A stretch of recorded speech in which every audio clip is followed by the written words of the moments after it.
What's up, everyone? Welcome to another edition of Processing Blue, where we process blue for you. I'm Alex Zietlow. He's Mike Kaye, and we cover the Carolina Panthers for the Charlotte Observer. And Mike, I was thinking that I could just put you on the spot right up top. In honor of this being the NFL Draft Week, who are your three favorite prospects you've scouted all time? I know that's a crazy big question to start, but you've been in the league for a long time. You've covered the league for a long time. Three favorite prospects. Go.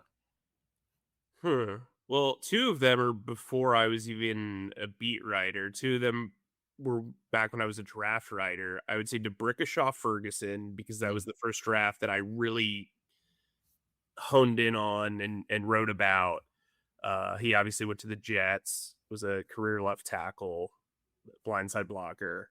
Bobby Wagner, there was something special about him, and at the time Utah State was not really known as like an NFL factory.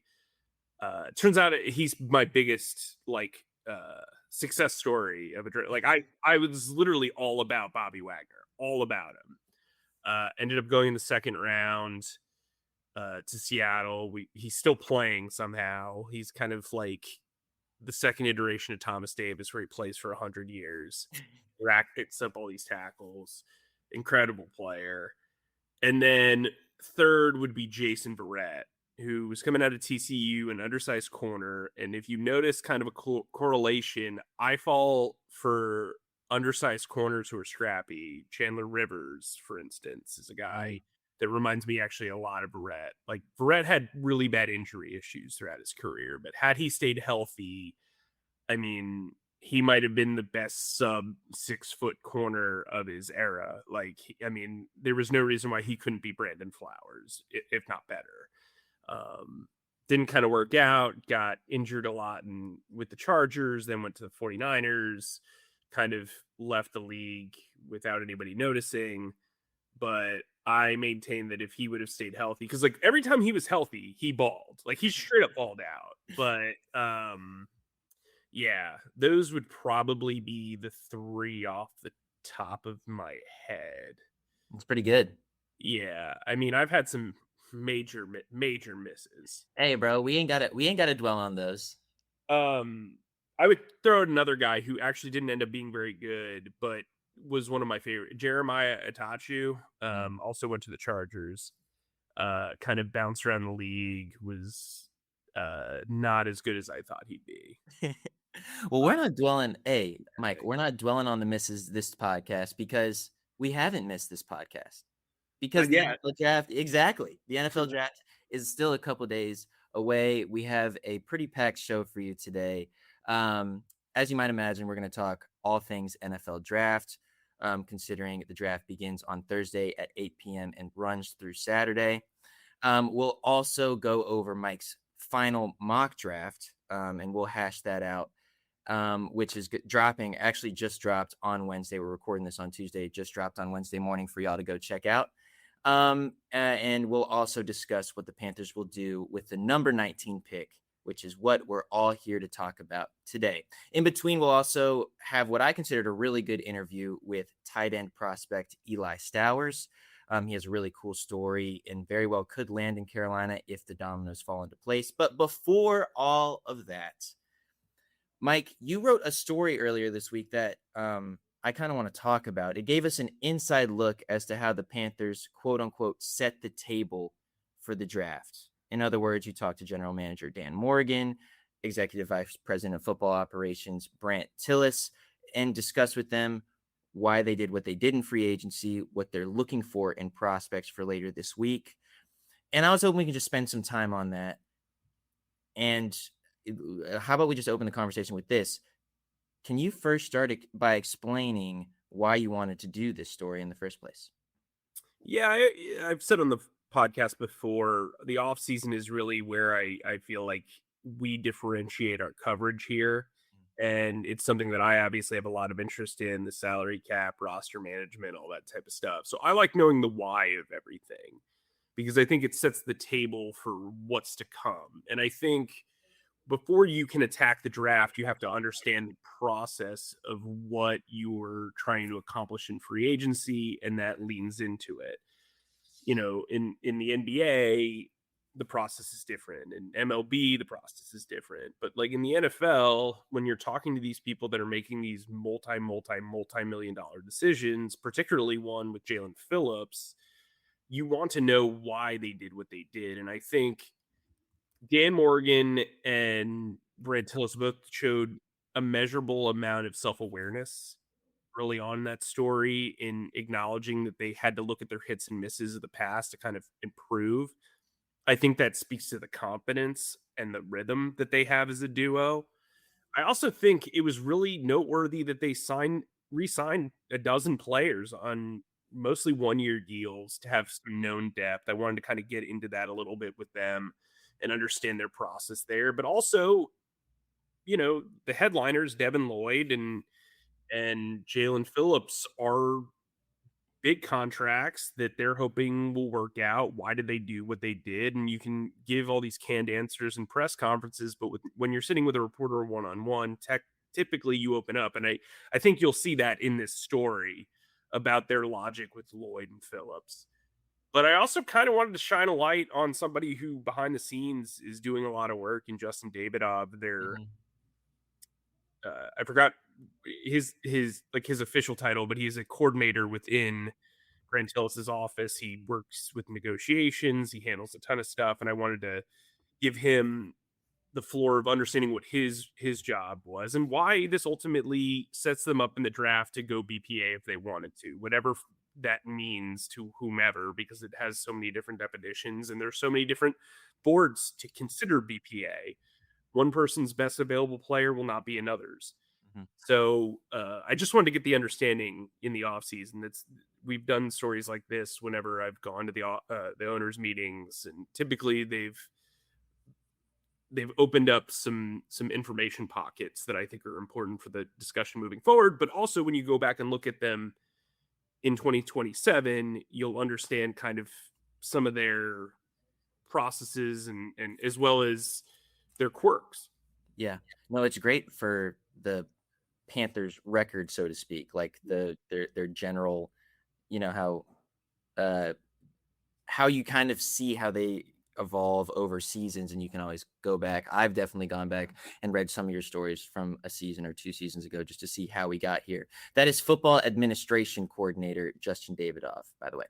Okay, one quick follow-up about this story that you did, which I thought was really this was probably the most interesting thing to me in the story, was a quote that Dan Morgan gave you. He said, quote, "We were comfortable with the idea of let's go get Jalen Phillips and then let's wait and see what comes out of that.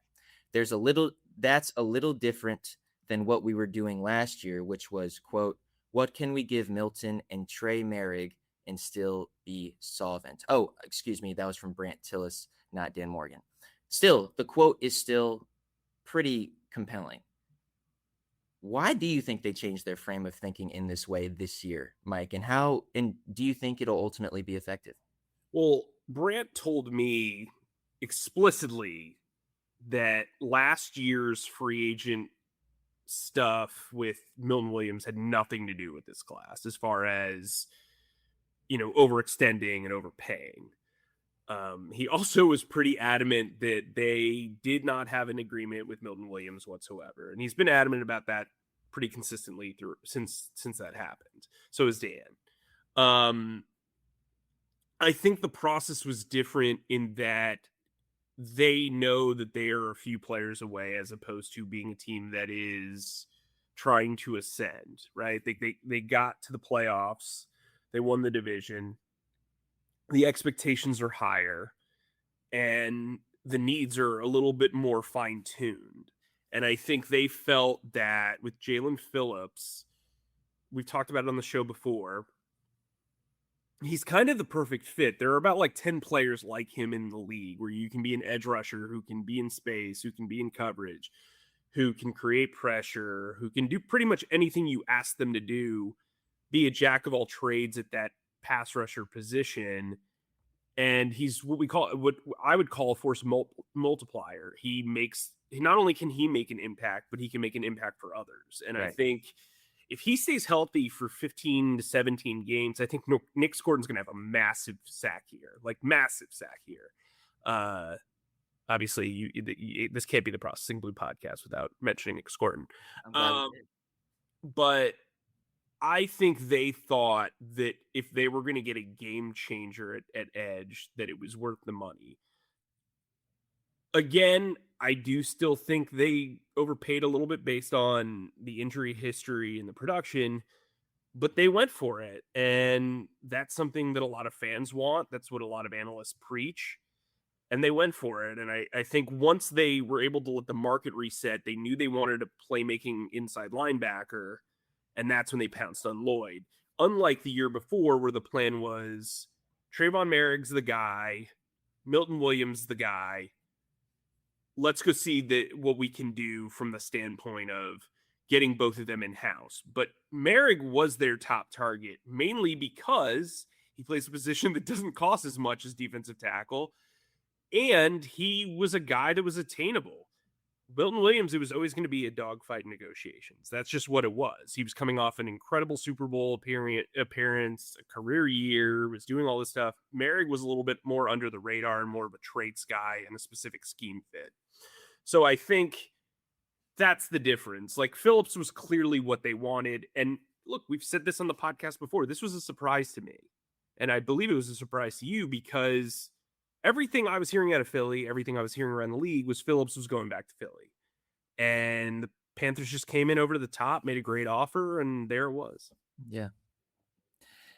And they found a way to get Devin Lloyd, and they found a way to add all these other pieces in free agency, which makes kind of, I wonder how this free agency will age, because I think it could be quite transformational. But we're not here to talk exclusively about free agency, though free agency, as you wrote, had a really large hand in what the Panthers will do later this week in the NFL draft.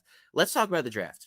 And let's specifically talk about your mock draft, which had Omar Cooper Jr., the wide receiver out of Indiana, going in the first round to the Panthers at that number 19 pick. Just set the table for us, Mike. Can you explain your thinking on that selection? Well, mock drafts to me are not about matching exactly what a team's going to do. They're exercises in understanding the chaos and the unpredictability of a draft, especially in the first round, because there are so many different ways this can go. And the previous mock draft that I did, I went with Dylan Thieneman out of Oregon. And there's been a lot of rumors about the Cowboys having interest, Minnesota having interest in front of the Panthers. So I felt like the final mock draft, we should check out that scenario of if Dilly T was not on the board. And I think that's going to create a conversation, right? It's not just about, oh man, Kaye picked this guy, blah, blah, blah, blah, blah. It's what do they do if Dylan Thieneman's not on the board? And now I don't know that Dylan Thieneman is their number one target. I don't think anyone does. The McMillan stuff where it's like, he was the target all along. Yeah, Dan Morgan liked him the whole time, but I don't think everybody knew that he was going to be the guy, because that would be a pretty weird process to have, especially picking at 8. Especially when they were taking trade calls. So I think with this mock draft in general, I tried to acknowledge what I've seen, what I've heard, what I think I know. And I went with a guy who's pretty dynamic. Omar Cooper has had a visit with the Panthers. I know a lot of people are big on guys having visits. They definitely get drafted here. It's a little different when you're picking 19 as opposed to 8 or 1 or whatever in each round. And a lot of wide receivers have had 30 visits here. But yeah. Right. Yeah. So Cooper, I really think he's a natural fit for what they don't have. He's a guy who can work the slot. He's tough as nails. He can run through arm tackles. He runs angry. He's coming from a winning program. He knows what is expected of a winner. He would allow Jalen Coker to move outside to the Z position, which I think is his natural position. And while Coker and T-Mac are able to win above the rim, Cooper is really an underneath threat who can get yards after the catch. He had more than 7 yards per catch after contact last season. I know the numbers are kind of run of the mill. I think he had 937 receiving yards last year, but 13 touchdowns. He's much bigger than his 6 foot, 199-pound frame. You would think that he was 6'2" and 220 if you're watching him. I love what he does after the catch. I think you can use him on screens. I think you can use him in motion. He's a pretty similar kind of value prospect to Casey Concepcion, in my opinion, who I also like, but they're different in that Casey is probably you'd view more as a deep threat. They're both good with the ball in their hands. Cooper has more dependable hands. Casey is more flashy, is what I would say. I don't think either would be a bad pick for what it's worth. I just went with Cooper, who I think screams Brad Isaac and Dave Canales guy. Because he's so much of a technician. He's so much of a finisher. He can beat zone coverage. He can beat man coverage. He does a lot of things technically well, and he's a winner. And I think that was kind of my thought process. I still would take it if Thieneman's on the board. He's the guy for me. For like in my opinion, he would. I mean, we'll talk about that a little bit later on the show. But to me, if he's off the board, I think it opens up a lot of discussion where it's like, do you go wide receiver? Do you go to offensive tackle? Which Monroe Freeling, who I took in my first mock draft, I've seen him all over I've seen him as early as 3. I've seen him as late as like 25. If he's there with Thiemann, then it's a really interesting discussion because I don't know that you can necessarily pass that up with Rasheed Walker making only $4 million. And I would argue if you take an offensive tackle at 19, that's an open competition at left tackle, and you are fine with Walker losing it. Yeah. So And I know we're going to talk a little bit later in this particular show about what we think the Panthers should do, what they will do, and what they shouldn't do, or whatever the case may be at the end of the show. But just one follow-up on this. And I'm saying me and you, but I'm also saying the local media, has spent a lot of time talking about how the Panthers could use that first-round pick in terms of getting an offensive playmaker for Bryce, adding a tight end, adding a wide receiver. Does it kind of feel like this could be some sort of smokescreen or some sort of like distraction point, and Thursday night rolls around and Dan Morgan is drafting, I don't know, like a pass rusher or so. I mean, a pass rusher would be quite unlikely considering they're like just spent a whole bunch of money for Jalen Phillips and stuff, but not just a pass rusher, like a cornerback, or like, I don't know, man. Like last year, we really thought the Panthers were going to go on the defensive side of the football. Alex Zietlow really thought that they were going to go and get Jalen Walker, and they kind of did the opposite of that. Are you at all feeling a bit nervous that we're zoning in on the tight end wide receiver spot at this point? Listen, when you go, there's no rule when the GM goes, there's no rule against drafting a wide receiver 3 years in a row. I think either Dan Morgan really wants you to think he's going to take a wide receiver, or he's hiding in plain sight and will take a wide receiver. So yeah, get your radar going and your conspiracy theories going. I don't know who would be at 19 pass rusher wise that you'd pounce on. I mean, Akeem Mesidor is the guy who's normally in that range in mock drafts. He's going to be, he's 25. So if he plays well enough and gets that 5th year option, he's going to be 30 by the time he signs his second contract. Now, if you're a GM and you're thinking like 7 years down the road, I don't know that you're necessarily helping yourself out. I mean, if you go and win a Super Bowl during that span, because Mesidor is averaging, 14 sacks a season, whatever. But I think that would be a tough sell after you just spent $120 million on Jalen Phillips. Right. Yeah. You've invested in Nick Scorton, who is clearly ascending and who is, by the way, gonna be 3 years, or is more than 3 years younger than Mesidor already. Yeah. Right. And then you've got Princely Uman-Milan and Pat Jones, other guys you've invested in. I just think it'd be a tough sell. The tight end aspect of it, I know you're very high on Kenyon Sadiq. I'm high on him in a silo. I don't know that I'm high on him for the Panthers, just because I do feel like, one, that first round tight end is typically hard to get an ROI of success on. Mm, It normally those guys are an immediate like the teams are beneficiaries of them immediately. They don't benefit from them to the point where it's like a game changing difference. But he's so talented. But he reminds me of Janu Smith, and Janu Smith took a little bit to kind of get off the ground. Like even Kyle Pitts, how good he was his rookie year, I don't know that he was the be all end all there. And so I think that's a debate you have to have internally. Um, I think taking an offensive tackle, if you really, really like him over a tight end, makes a lot of sense. Safety's different in that I just think Thieneman is such a scheme fit and he's a premium prospect at a non-premium position. That's like the way that I've kind of explained it. And he and Trey Merrick together, pre-snap looks would bother the heck out of me as an opposing offensive coordinator. yeah. Yeah. Okay. We will revisit this discussion after this, but before we do that, this is a good time to kick it over to our interview with Vanderbilt tight end Eli Stowers.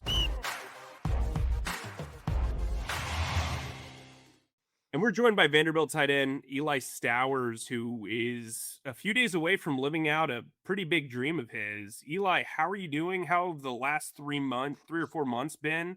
What's going on right now? Yeah, no, it's been good. Sorry, I apologize. I'm all sweaty. I'm like in the middle of a workout right now, but no, it's been going good, man. I've just been soaking it all in. You know, like you said, I mean, it's been a dream of mine, and for me to go through this whole process, I'm just I'm so grateful that God allowed me to be here, and it's a blessing. And so I'm putting my head down to work, and I'm kind of just soaking it all in. So. For folks that don't know, you've kind of been everywhere. You've played multiple positions, you've been at 3 separate schools. But since you got to New Mexico State and then Vandy, really focusing on that tight end position, you've ascended up, the national conversation and now up draft boards. Why do you think you've had such a steady acceleration over the last 3 years at this tight end position after coming into college as a quarterback? Yeah, well, I think that me playing quarterback helped with that. I think it helped the transition a lot just because, the cerebral aspect of football.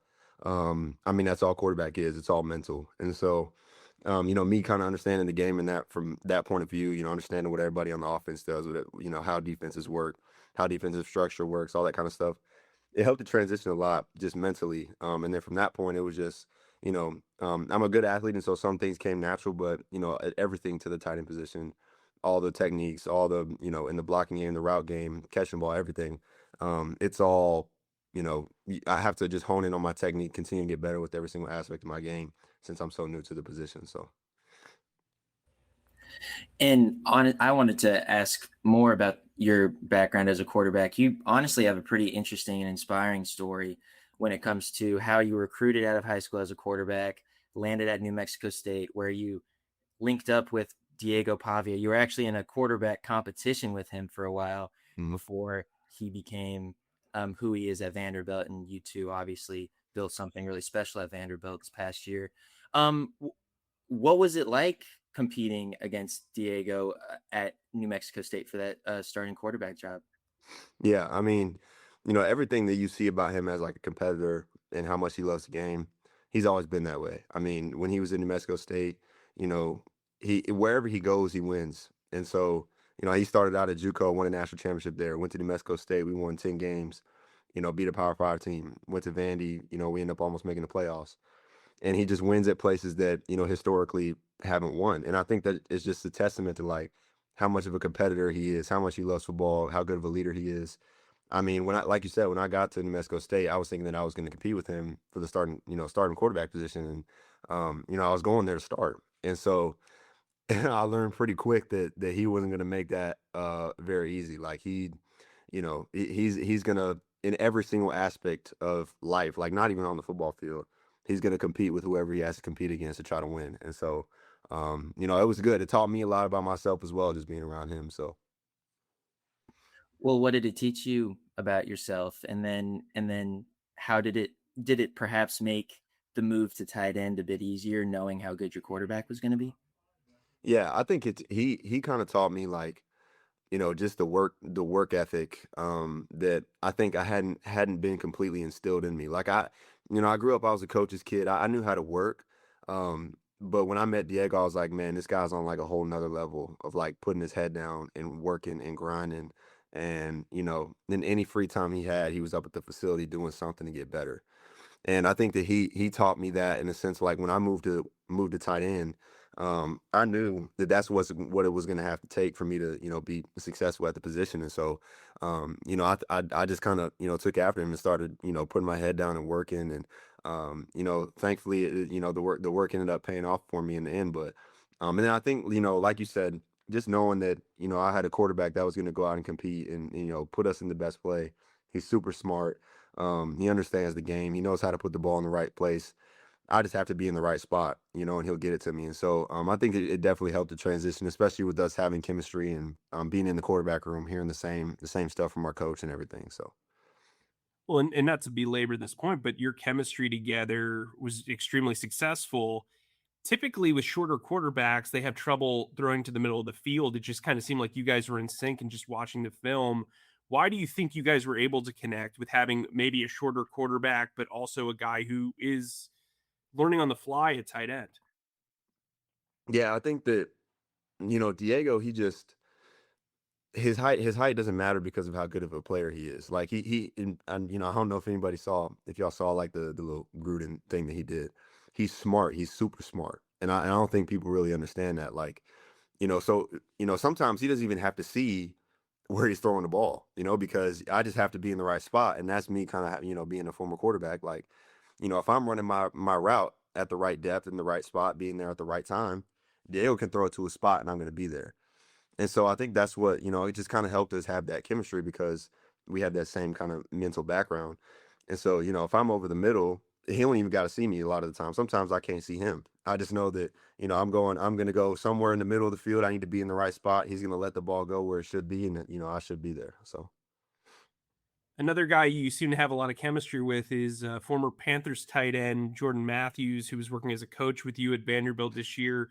What was it like learning from him? I mean, Alex and I got to see him coaching up guys who were veterans in the locker room on a daily basis. I can only imagine what a resource he could be for you as a college tight end who's making a transition. He obviously transitioned from another position as well.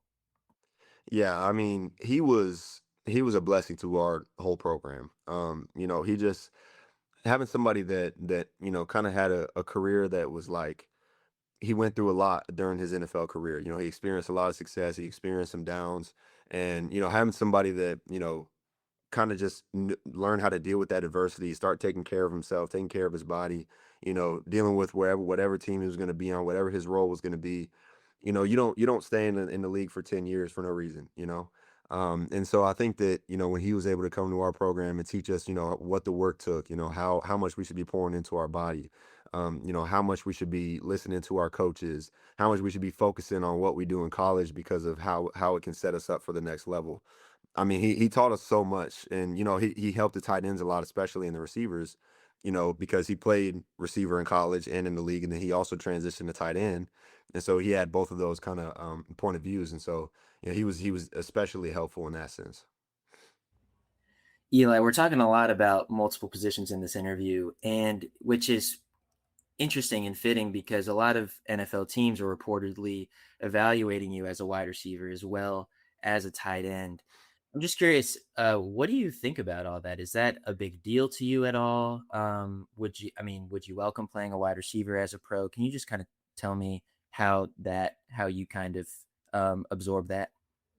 Yeah, I mean, at the end of the day, like I'm a football player, and I've done pretty much every position on offense that you could think of except O line. I mean, I've played out wide, played in the slide, played attached my hand to dirt, off the ball, in the backfield, at quarterback.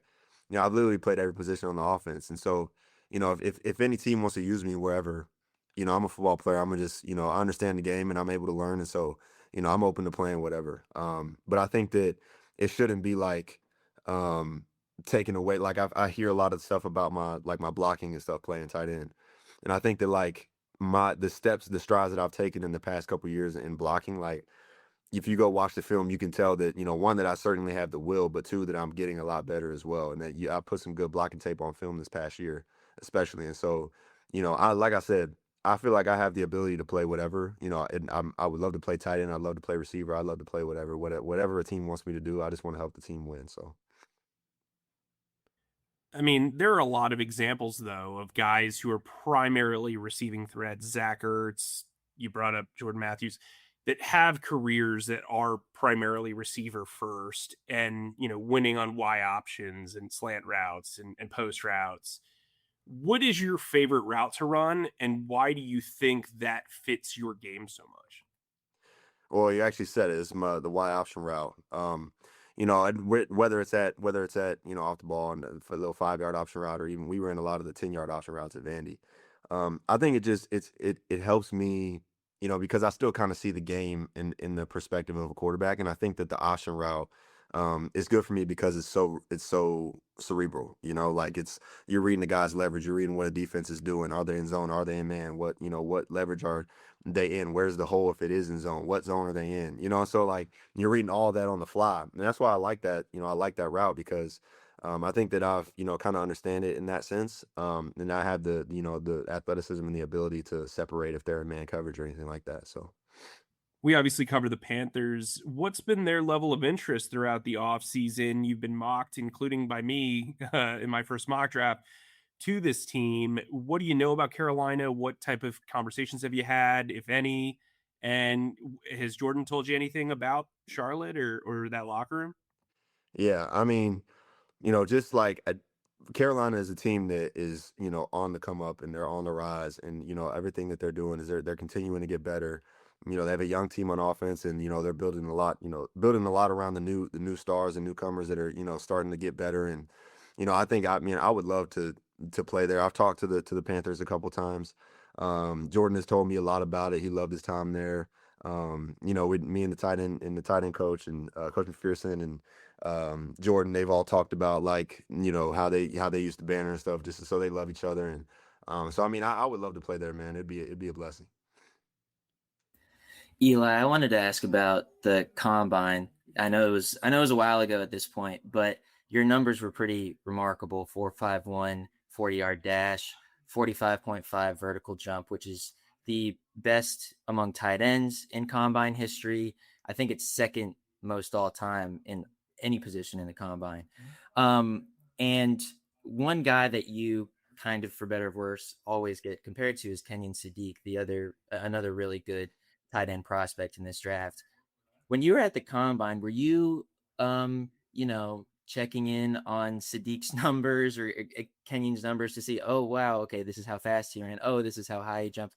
Like, what was that like? And just in general, through the pre-draft process, have you been keeping an eye on what Kenyon Sadiq has been doing, or are you kind of just running your own race?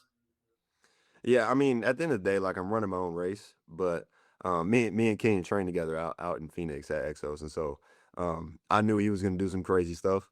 I knew he was gonna go out there and run a ridiculous 40. I guarantee you that, and I knew he was gonna jump well. So, but I think we knew that we were gonna compete, and we had been competing the whole time we were out there. And so I was happy to see him do well. I was obviously blessed to do well myself, and so in terms of like after the combine, what's been going on. I mean, I haven't had social media on anything for the last couple years, and so I mean, I tried to just not pay attention to anything, and what's going to happen, pay attention to anyone else because you never know what's going to happen on draft night. Everybody's got their opinions, and everybody's got what they think's going to happen. You have no clue, and so I'll just try to stay where I'm at, be where my feet are, and just trust that God puts me in the right spot. So. Eli, I guess our last one for you is what does the next? We're recording this a week and a half before the draft. Obviously, this is a big time for you, your family, and everybody who supports you. What's the next week or so look like? What are you doing for the draft? And how is this all going to play out for you as far as taking care of family members, making sure everybody feels like they got a piece of this celebration?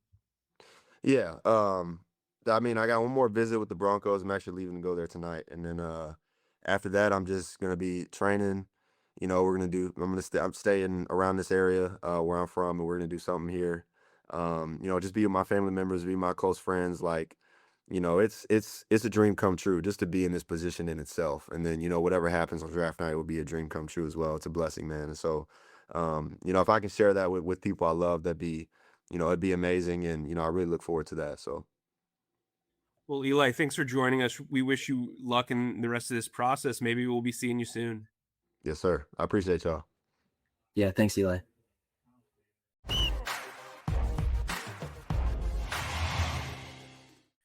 All right, Mike, that was great. He had a lot of interesting things to say about his journey, about his quarterback, Diego Pavia, Jordan Matthews. It was a great time. It was so good. I shaved my beard off after that interview. No, I'm just kidding. No, I think the Diego stuff was pretty compelling, right? I mean, that's what an acknowledgement and what a backing of his quarterback. I also think it kind of transcends over to Bryce Young and talking about the work over the middle of the field. I like what he said about running Y options, which is an option route at the tight end position. I like what he had to say about Jordan Matthews. Jordan Matthews is a guy that we did a lot of work on while he was with the Panthers. Good dude. It's cool to see him helping the next generation of tight ends / wide receivers. So yeah, I enjoyed that. Yeah, absolutely. Interestingly enough, you did previously take Stowers in a previous mock draft at Panthers pick number 51. And in this most recent mock draft, you opted to take someone else. You opted to take safety AJ Halsey out of LSU. Why do you like him so much? And I know that, and just explain how AJ and Dylan Thieneman kind of compare and contrast if you can. Yeah, I really like this safety nickel class. I think when we're talking about safety, we also have to talk about the nickel position because of how the Panthers use the nickel position. They have a base nickel position and they have a big nickel position, and they like to move guys around and mismatch guys post snap. I think this is a deep class for that. I think Thieneman, I saw some feedback in the comments about us talking about it being deep, but why would you take Dylan? Thieneman is like a premium player. Like, I think he is a top 15 player in this draft. And he's such a fit. He is such a fit. It's similar to the Jalen Phillips thing where it's like he is a force multiplier. He will make Merrick better. He will make the corners better. He will make the inside linebackers better. You can use him in all different ways. I think that he is the guy that, like, if you said, do you have a safety that you can fit into here? They're done. They don't even have to worry about it. He's the guy. He's a massive upgrade, blah, blah, blah, blah, blah. That's him. But I do think the second round has some really good players. There's Miami's Keontae Scott. There's, depending on how much you like Jalen Kilgore, he might be a second, third round guy from South Carolina. There's Jacob Rodriguez, the linebacker out of Texas Tech, who Luke Kuechly has proclaimed his favorite linebacker in the draft, which is the Panthers fan base has really taken to. So yeah, there's a lot of good guys right there. Right, but just focusing on nickel and safety. Excuse me. Sorry. Trading Stukes is another guy. I think, like Rodriguez, they'll both be gone in the top 40. And so Halsey was an interesting guy because he's got kind of like an old school vibe to him. He's not the biggest guy. He's around 5'11". But he's got a lot of grit to him. He's strong. He loves making tackles in open space. And I remember the day before the Panthers played the Cardinals, I was in Scottsdale at a sports bar and watched LSU versus UF. And he was everywhere. He had an interception. His ball skills are tremendous. He's well-traveled. Started at New Mexico State, went to Houston, and then went to LSU. And he's a guy that I just kind of think has a feel for the ball in the air. I think he would match Merrick's kind of versatility, He can play in the box. He can play in those double high sets. He can play nickel. He can tackle guys who are bigger than him. He likes to lay down the wood, so to speak. He's a guy that matches his finesse as a ball hawk with his physicality as a run defender and play stopper. And I think he is an interesting player for this team if they were to go that route. Yeah. According to NFL.com, a source told, I think it was Lance Zierlein. Yeah, it is. Quote, a Pro Bowler in the right scheme is AJ Halsey. So that's cool. Okay, quickly, let's go through your third round pick. You decided to select Tyler Oyedem, a defensive lineman out of Texas A&M. Why'd you go DL in the third round? Before I do that, Halsey went to University of New Mexico. Sorry. He went not New Mexico State, excuse me. Sorry. Okay. Yeah, no problem. Sorry, there's a lot of information for this draft flowing around this brain and in yours as well. Yeah. The bandwidth is not as wide as it was. It is shrinking. It is shrinking, yes. Anyway, Oyedem is a guy that I think makes sense as a A'Shawn Robinson replacement, largely because he's got length, he's got burst. I was talking to Dave Canales out in Phoenix, and that's kind of what he wanted. He wanted immediate burst, long arms. That's what he wants in that defensive end position. And I think Tyler O, as we'll probably start calling him if he comes here, is just a guy that bursts off the line. He's very good at shedding blocks.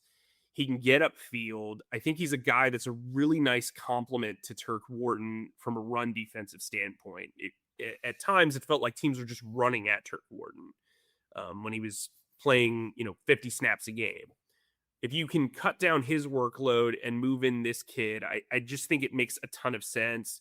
Dan Morgan said last week that he thought the defensive tackle class was top heavy. And to me, that says you got to take a guy in the top 3 rounds. And I think the kid from Texas A&M fits kind of the profile of what they would want. He's probably a 3 technique in a 4-3 defense, but he can play 4-eye. He can play inside. He can move around. He's got that versatility that A'Shawn Robinson brought.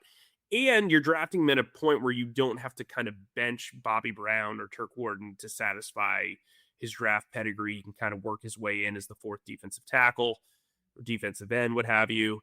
And I think he makes a lot of sense. Yeah. It does sound logical. Mike, let's... Well, and also you can read the rest of that Panthers only mock draft on charlotteobserver.com. You're probably asking yourself, what about the offensive line? Well, you'll see what I did there. You'll see about the inside linebacker solution and possibly a new tight end. So check that out. Yeah, the Panthers have 7 picks in this year's draft, and knowing Dan Morgan, they might end up with 8. They might end up with 9. They might obviously end up with less, but he is someone who wheels and deals a lot on draft night. So, this isn't just limited to the 2026 NFL draft as well. There could be consequences to the 2027 pick selection coming out of tonight, out of Thursday night. So really consequential day. Mike, let's close the show by just really honing in on that number 19 pick. I was thinking we should talk about what the Panthers will do, our ultimate predictions for number 19, and what they should do at number 19. I'll go first. You can edit me, revise me, give me your thoughts on what you think, and then I want you to do the same thing. I think they will take Kaye Concepcion just based on his ability, his versatility, what he can bring to this offense. And then also just, the Carolina aspect of it, the Charlotte aspect of it, that does seem to be something that does seem to hold some sort of water with the franchise. I read somewhere that Kaye Concepcion is kind of compared to Doug Baldwin as well. And if you guys, I'm sure you guys all know, Doug Baldwin worked with Dave Canales over in Seattle for several years, and Dave has just sung Doug's praises. He's that tough guy. He's someone who can get separation out of man coverage. I don't think you can really go wrong with taking an Omar Cooper or someone like that. But I don't think you can. I think a double off the wall is Casey Concepcion, and that's really building on this wide receiver room. And I know it's 3 wide receivers in the first round in 3 consecutive years, but there's no rule against that, and I think the Panthers ultimately do that. As far as who I think they should take, excuse me, go. Oh no, I was going to say there's just so you know, there is a lot of smoke there, a lot of smoke, which is part of the reason why I kind of think it's a red herring. But if it is, I mean, what do you mean? What do you mean by smoke? I've had a lot of conversations that have led to Casey Concepcion, like a lot of conversations, is what I would say. And he's a name that I constantly hear around the league. He's somebody that I've chatted along with some people about. There are people in the league that think that Concepcion makes a lot of sense for them. So I don't whether they take him or not is another thing, but I don't think you're barking up the wrong tree. Okay. And then when it comes to who they should take, I'm going to be very basic here. Oregon tight end Kenyon Sadiq. If he's there, you got to take him. I think you can't pass up an athlete like that. He recorded the fastest 40 time among tight ends in NFL scouting combine history. He can out jump safeties, outrun corners. He can bring in an explosive element to this tight end room that the Panthers simply don't have right now. As much as Dan Morgan and honestly, as much as Alex Zietlow likes this tight end room, I don't think you can pass up someone like Kenyon. I think you should stray away. We talked about this. I think we should stray away from the edge rusher and cornerback position. We talked ad nauseum about Akeem Mesidor this podcast, but I will echo your points. I was planning on talking about that, which I'm glad you covered. No need to draft for depth at the number 19 position. Go get your number 1 tight end. Go get your number 1 wide receiver. And they have the opportunity to do that if those 2 guys are on the board. Mike, anything you want to add or amend to that, or do you want to go ahead with your picks? I'm not as high on Sadiq as you are, but I also get it. Like I don't think it's a bad pick. But he literally might be the most athletic tight end in the history of like prospects, bro. Like at one point Vernon Davis was, and the returns were kind of up and down. I just like, to me, tight end, and tight end's my favorite position. I'm not like discounting the position. I just think, one, the gap between him and the next tight end is not as wide as one would That's think. a good point. That is a good point. And I also think he's a guy that would potentially disrupt the flow of the offense from the standpoint you'd want to do a lot of different things with him, and that could change roles for other people. I think the reason why Omar Cooper is who they will ultimately end up with. Don't know. Sorry, aggregators. They're gonna grab onto what you say anyway. Well, they're gonna grab onto the KC stuff that I said, I'm sure. I think Omar Cooper allows T-Mac and Coker and Tremble and Chuba and all those guys to thrive in their current roles, and he only just expands the ROI, the return on investment. To me, what they're lacking is a guy who can win across the middle and be a consistent possession receiver. And I think Cooper makes a lot of sense for them. But who they should take, if he is there, they could do the funniest thing. They could jump the Vikings using their 5th round pick, which I think would be genuinely funny if they moved up to 17 to take Thiemann. That would be one, as a fan of humor, that would be like the ultimate like funny moment in my opinion. Pretty sick.